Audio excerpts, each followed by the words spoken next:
welcome to Jigsaw Shed. Well, it's been a while, but I finally got back in the workshop and I have to say I really needed this. So I grabbed a piece of cherry from my wood store and chucked it on the lathe. Now this cherry comes from a local school. It was cut down in January 2024. I processed it up and started seasoning it.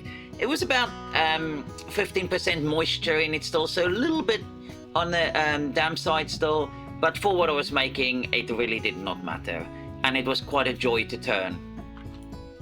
So for now it was just turning it into a round shape using my spindle roughing gouge.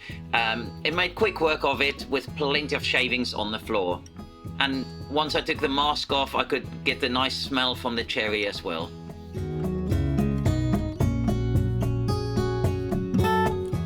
So then on to creating a tenon using my easy wood parting tool, which made quite light work of that, because I'm going to mount it in my chuck so that I can bore a hole on the one end of it, as this is going to be a little vase.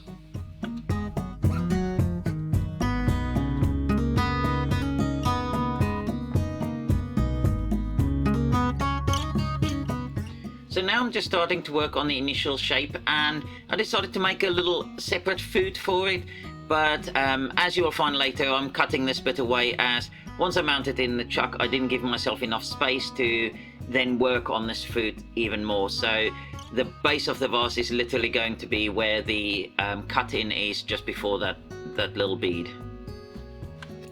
So as I'm working out the shape of this, I decided to shorten it, and using my easy wood parting tool made quick work of that.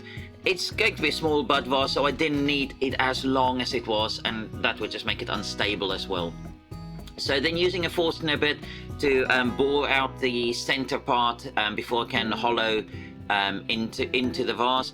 And once the Forstner bit unfortunately could only go so deep, I really need to get an extension, so I decided to use a spade bit, but for this I had to slow it down, take a lot more time working on it, because obviously the bit is a bit weaker and not really meant for drilling into the end grain there.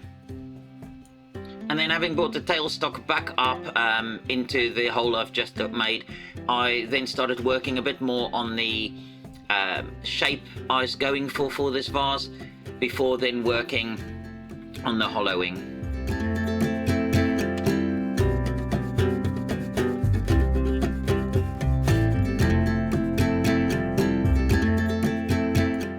So I'm using the Simon Hope Pro Hollower with the 6mm cutter on it. Worked really well at removing material. Now I didn't go all the way into the bottom of the vase, as the hole that I drilled was sufficient, obviously just making a bit deeper now with that, but I needed weight to remain in the base of this piece so that it maintains stability. And once I was happy with the amount of hollowing I did, I just used my spindle gouge just to clear away any tear out and just make that a bit of a smoother surface.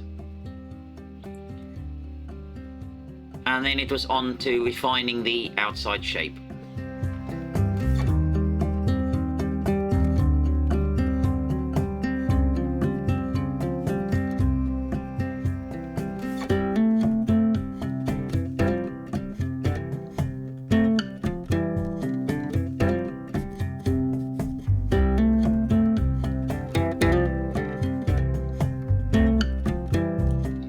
And then it's on to the bit we all love, the sanding.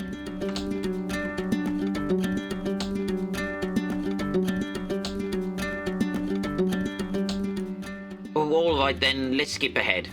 So I used the parting tool again to create the groove where I'm finally going to part it off, but for now I just needed a bit more space to maneuver around with the sanding. So just a quick bit more of that. And then we'll move on to texturing with the Dremel A260, and all I did was apply a little band of texture around the piece.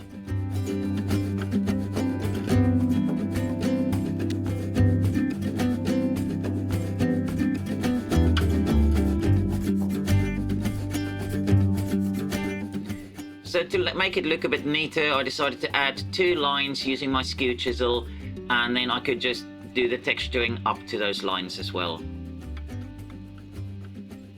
So creating a nice clear band. And then using my Versaflame, I scorched the band. Now, unfortunately, my camera failed at this point, and we'll skip on to the aftermath. And then here I was just using a smaller texturing bit or an engraving bit just to add a little bit more detail into it and take some of the blackness out of it as well. And then once happy, we go to the parting. And then it was just a case of cleaning up that knob, and the Dremel came in handy for this as well.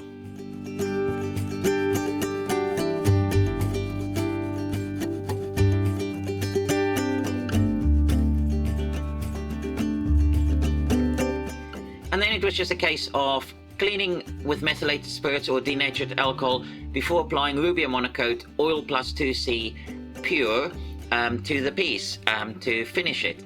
Now, the oil worked really well on this piece, and I'm loving how it's all turned out. Thank you all for tuning into Jigsaw Shed. I hope you liked the video, liked what I've created. Please give me a comment down below, give the video a thumbs up, and remember to subscribe to my channel if you've not done so yet. And I hope to see you next time. Take care.